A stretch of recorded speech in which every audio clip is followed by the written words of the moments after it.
The views expressed by our guests in the following video are solely the opinions of our guests and do not necessarily reflect the views and or opinions of the Ola 7 podcast show.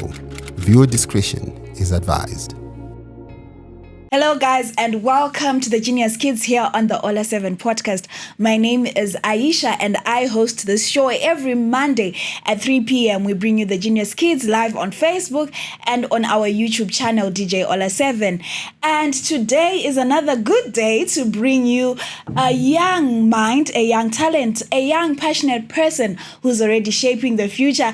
And I'm super excited because it's not every day that you get to sit down with the president. Yes, I am talking about Lionel Mazarire, the junior president of Zimbabwe. He is here and we're going to be talking to him, getting to know him better and understand the work that he is doing as the junior president of Zimbabwe. Your Excellency, welcome to the show. It's good to be welcomed in a nice way. Thank you so much for coming. I understand you're busy. You were recently in Botswana for World Children's Day, and then you were in Blawayo, and then you had to fly back here, and then you had to squeeze us somewhere in between your busy schedule. Yeah. All right. So before we even get into all those things, how was World Children's Day in Botswana?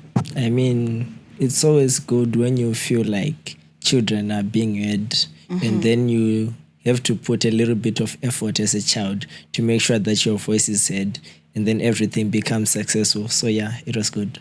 All right, nice. So besides attending these high-profile events, what is your job as the junior president of Zimbabwe?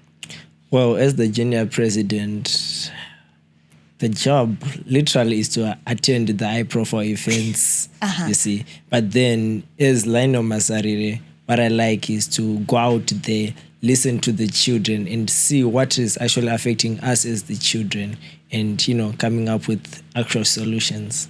Okay, so like from your deliberations at the World Children's Day celebration, what issues came up for children in Southern Africa, not just in Zimbabwe, but Southern Africa, and like what are the solutions that you have been thinking of? Because I know you've had some thoughts about the things that you had in Botswana.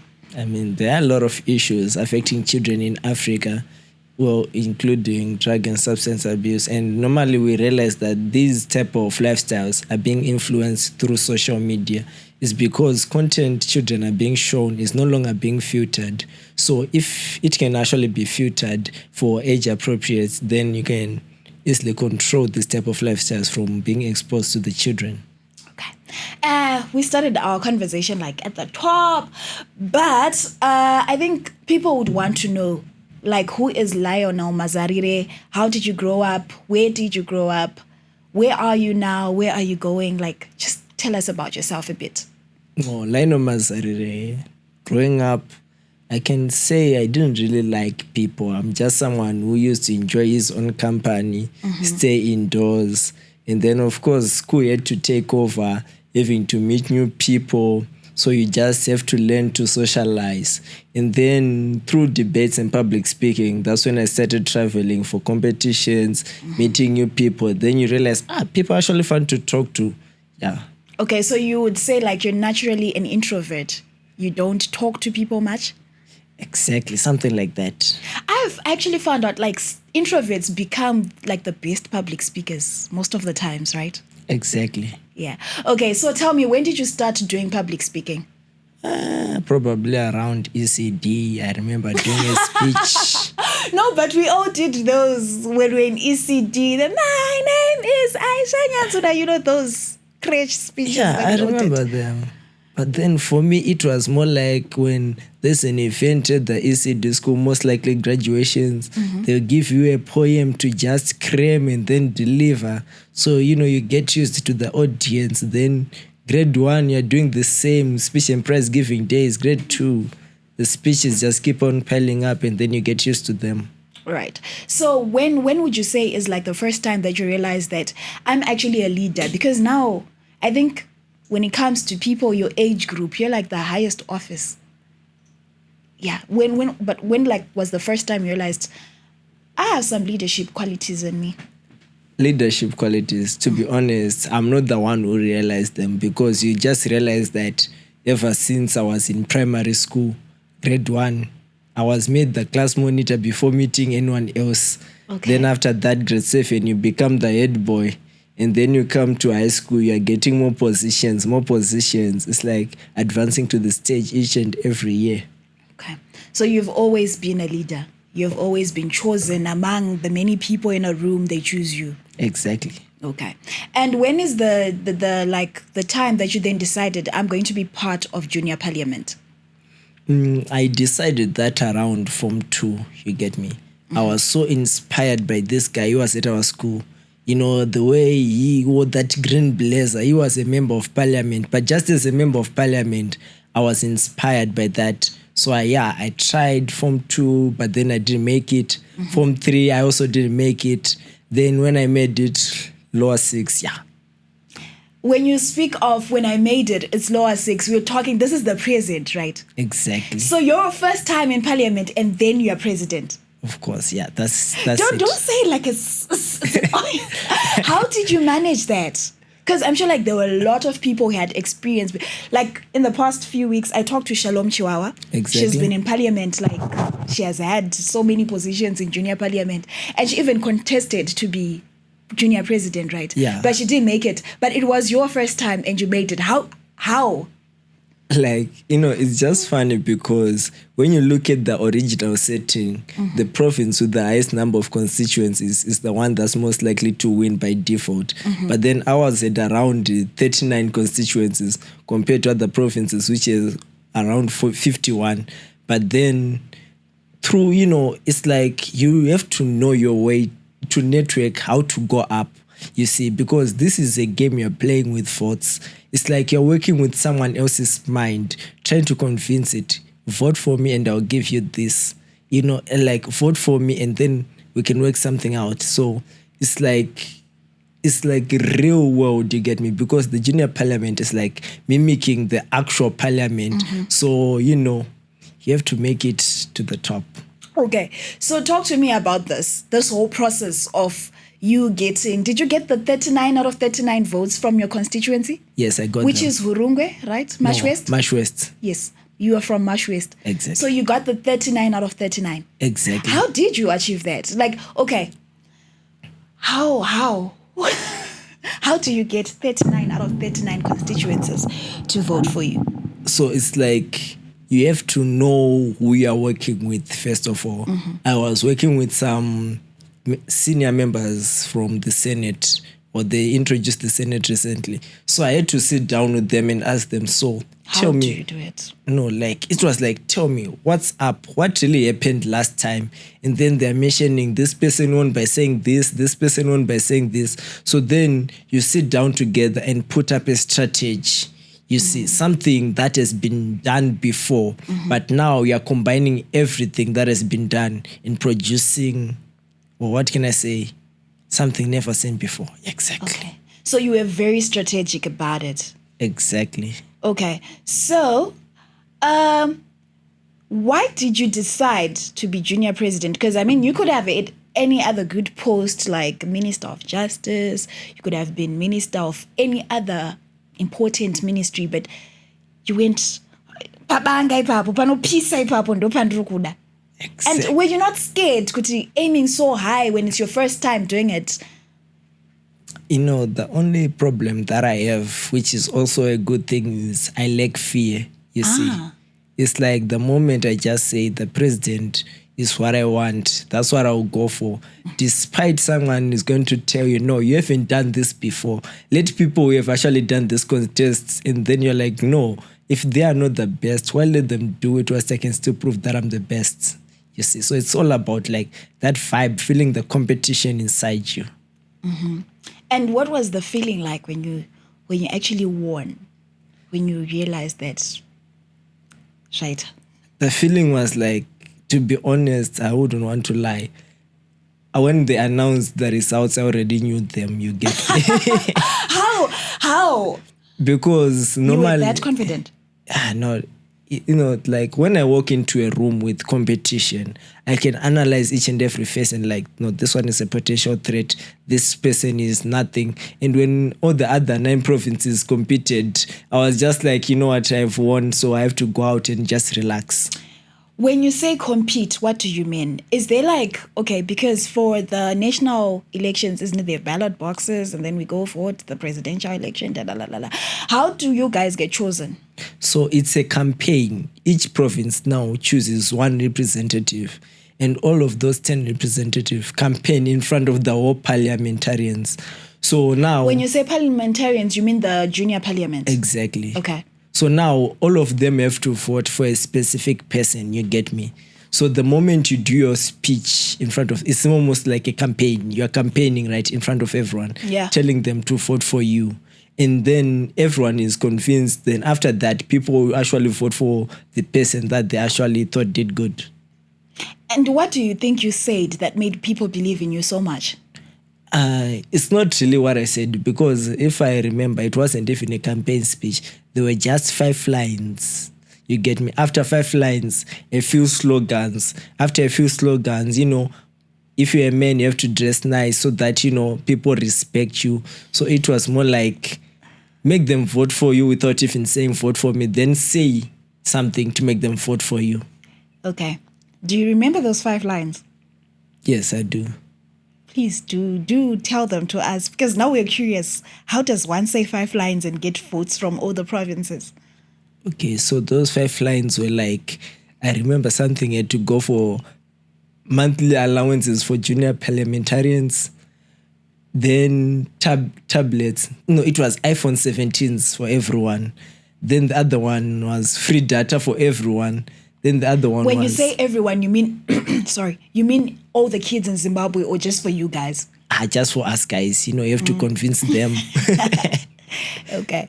And then you have to tell like free education for you guys, since you're the guys at the top. And then I also had to promise them that you guys will bath hot water each and every day if you vote for me.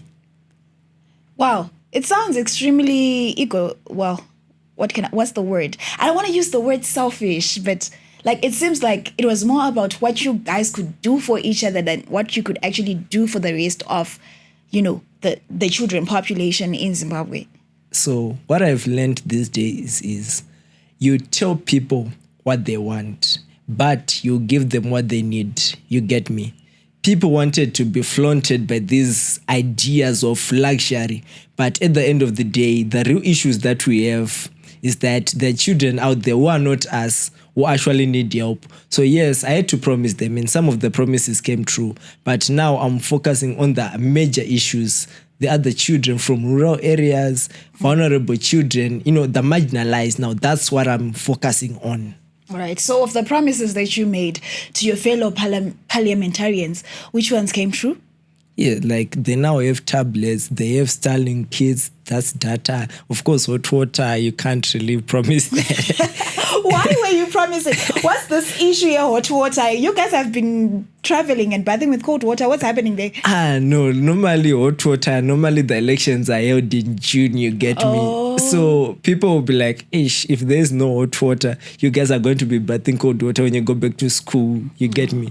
So just like you guys at your schools, they are big geezers. You get hot water. Exactly. Yeah, I can't, you know what? That actually sounds smart. Because I remember when I was in boarding school and would have to use cold water to bath in the morning, it was a nightmare. So if someone at that age, if someone were to promise me hot water every day, I'm definitely voting for them, Yeah. And you said you now have issues that you're focusing on. My needs, not my wants. Exactly. What are those issues that you're focusing on? Recently, we're working on technology, digital interventions, you get me? Mm-hmm. Because we want to cover this gap between children in rural areas and children in urban areas in terms of education. So normally what we are suggesting is that education should be digitalized. If a teacher who teaches math in urban areas, he's getting highly paid, right? And then a teacher back there is like, he's feeling a little bit disadvantaged. So he's doing his work justice for his work. So let's say that teacher who's being advantaged and loves his work records a video of a lesson he's teaching artfully, and the children in the rural areas is being shown that same method, that same technique, maybe through a live video conference, you get me? And they are actually interacting. So it's like we're covering that gap, you see.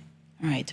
And then there's this issue which has become like a national it is a national issue, the issue of drug and substance abuse it's not even only among the youths, but you are a youth-focused person. Like, how are you as child president dealing with that? I've done a lot of initiatives, because what I've realized is that for children to be involved in drug and substance abuse is because it's lack of entertainment and, of course, exposure to this type of lifestyles. So what we have done so far, we've managed to actually do sports for alls. You get me? It's an event where youth gather and play sport. It's funded by councils, and then it's like just giving them something to do rather than just being idle. And we're actually going to be rehabilitating some of the community centers that used to run. So we're actually doing fundraisers. I was actually supposed to be trying to push papers for one to be done this Wednesday, but I wasn't there. Okay. Yeah. All right, that's good. And what is it like for you as a student who's coming from a small town, Chinhoyi, who's also learning at Chinhoyi Technical High School? Yes. Did I say that correct? Yeah, it's correct. Yeah. What is it like for you to be representing not only your small hometown, your school, but also the province of Mashonaland West at such a high office? I mean, the pressure gets real as you go up, because I won't lie, all eyes on you, and people are really expecting something. Sometimes people will be actually saying, Lionel, do this for us. But then you realize that you are still a child. So these people have expectations on you. And then you actually wish that you could actually meet those expectations. Because it's not every time someone is going to say in Tengro drink, but then someone actually has an actual issue that needs attending. So, it actually feels good, but then it's also a burden. Mm-hmm. Okay. And, you are still in school. You're doing your Form 5? Yes. Which subjects are you doing? Mathematics, biology, and chemistry. You? Why? I mean, like, despite being a politician. I thought you'd be doing art subjects or something. No, it's like deep down, biology has been rooted inside me ever since when I was just a child. Why? Okay, so biology is your favorite. Exactly. How are you finding Charles Darwin's theories and all those things in biology? Because like with biology, you have to read, right? We used to use this red book, so yangari thick, so like biology, I don't remember what it's called. But like there's a lot of content, there's a lot to read in biology. And then with math, you also have to do your calculations every day. With your chemistry, it's also a lot to read and calculations as well. How are you balancing the academics and the position that you have where you have to travel? Like right now, you flew to Botswana, you came back, you're in Blawayo, now you're here for an interview. I know you are processing some papers for an event you want to host. Like there's so much going on with you. How are you balancing your time? To be honest, it's very easy because the only subject that I have to read for is biology. Mathematics is just calculations, numbers. The moment you cram a formula, you step in the exam room. Not that this is good advice, but it's cram, pass, and forget for mathematics. But then biology and chemistry, now these are the subjects you're supposed to know by heart. So it's like, it's easy to manage. So how do you do it? Like your study timetable, what does that look like? For example, sorry, I keep going back to the Botswana trip. Like, did you ever have a time where you were doing your academics during that trip, or it was, hala, we're having fun? So the fun thing is most people be saying... And right now it's school times. Aren't your fellows doing end of year exams or something? Yeah, they are. And you're not at school. It's simple. I'll just go and write them. What's really hard about that? Really? And you'll pass? And I'll pass. But what does your study timetable look like? My study timetable is every day I'm studying, because the moment it's a meeting, you're now talking about climate change. You're now talking about health issues. You're talking about calculations, finances. So each and every day, it's a lesson that I'm attending. Well, I haven't had a single day that we have been talking about Lobengula or Hitler, so... Yeah. You see, so normally it's just focusing on these current issues, and the current issues are most likely to be, related to my science subjects. Okay. And how are you navigating being a teenager? You know, sometimes it's a difficult time for teenagers because there's a lot of growing up to do. You're seeing the world in a different way, friendships, there's budding relationships between people of the opposite sex, and then being also a guy in your position. I'm sure like there's a lot of attention on you. There's a lot of ladies who want to talk to Lionel. How are you doing and navigating that? I mean, as a normal teenager, I'd like to say, well, it can really become a little bit stressful because not really everyone who comes to you wanting to be friends is really looking to be friends. Probably people have different interests. People just like the post that you have. But then as a person of myself, I find it very easy because if you just want to be friends, let's just be friends. Anything else besides that, let's put it aside. Okay, if you do say so. So what other roles do you have at school besides... Are you the head boy?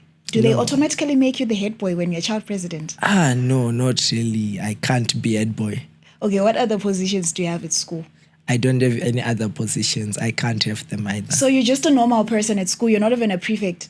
No, I can't be. But you do wear that green blazer, right?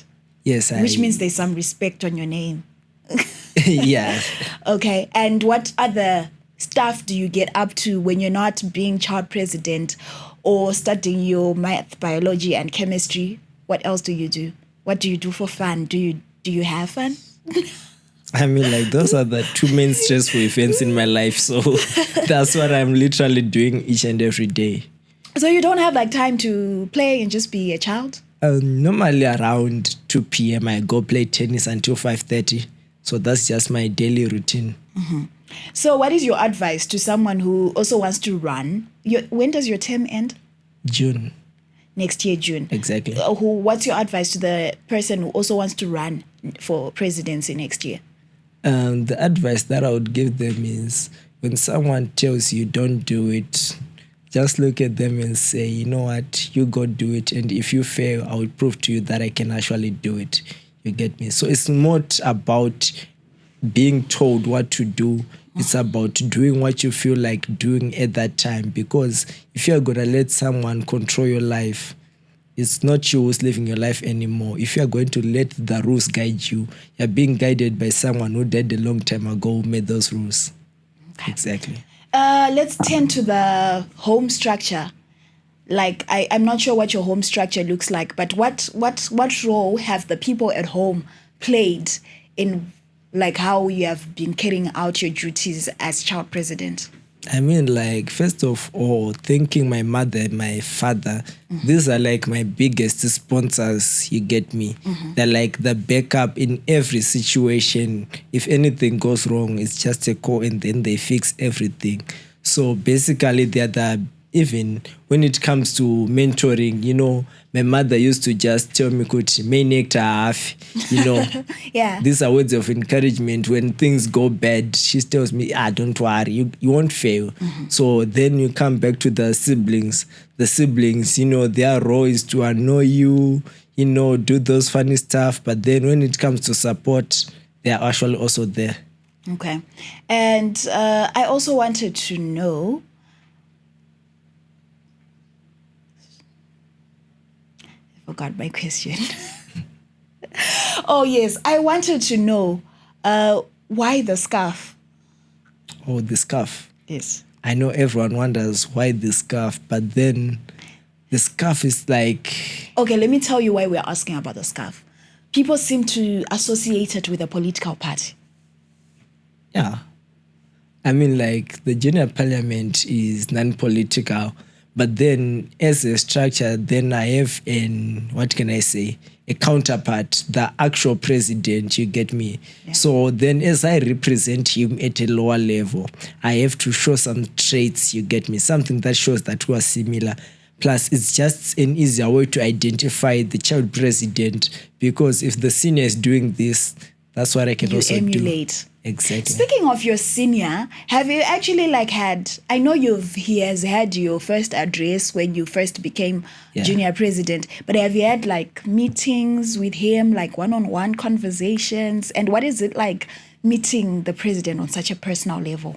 I mean, at first it's really scary because you don't know how to speak.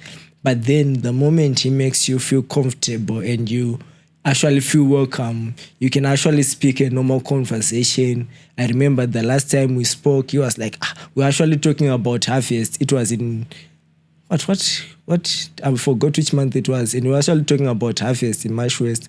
It's like, every business aside, you're now playing, you're now taking selfies with the president, you get me, and then you're just talking over just a meal. Oh, that must be nice. Yeah, it is. So when we write our A-levels next year, yes, what are we doing after that? Are we going towards the political route? Are we going to university? What's the plan there? The plan is always complicated because there are always multiple ways. But then generally what I have planned, medicine, you see. I'm going to be a neurologist because I like neurology a lot. But then, then there's that element that's always missing, that even though I'm a doctor, a routine like wake up, go to work is boring. Now we need to try something else. You need to try something like actual politics, becoming the actual president, maybe the president of USA. What do you mean the president of USA? You're a Zimbabwean. I know, right? But then just imagine a Zimbabwean being the president of USA. Like, this is how I dream. I dream big. You dream the impossible. Yeah, even people would have said that when Mashonaland West has 39 constituencies and Mashonaland has 51, you won't make it. But then you made it. Exactly. Okay. So you are considering becoming the president of Zimbabwe one day? Yeah, I am considering that. Let me ask you, what has been the highlight so far? You've been in for 6 months. What has been the highlight of your term in office? The highlight is, to be honest, the way I used to see things is literally changed to the current way. Mm-hmm. Seeing the current situation, you're now being exposed to various things, you see. You're being shown good things, right? But then you're also being shown bad things. Sometimes you might actually become negative. But then if you keep on pushing, things become positive. So it's like it has actually sharpened my mind. It's like more of a weapon, you get me? When struggles come, you now know how to get your ways, work through the system. Okay. And would you say the junior parliament has an actual say or has an actual impact into the welfare of children in Zimbabwe? And if it has had an impact, what has your term done for the children of Zimbabwe?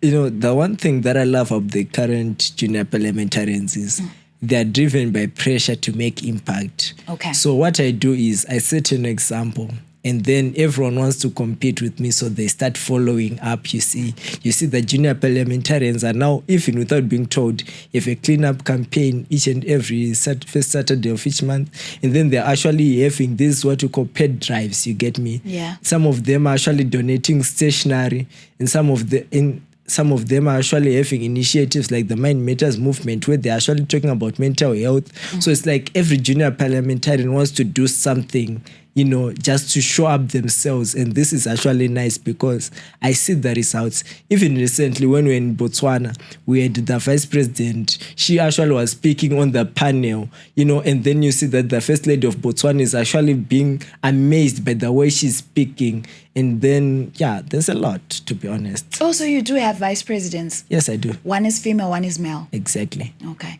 And do you think we're ever going to have a female president in the future?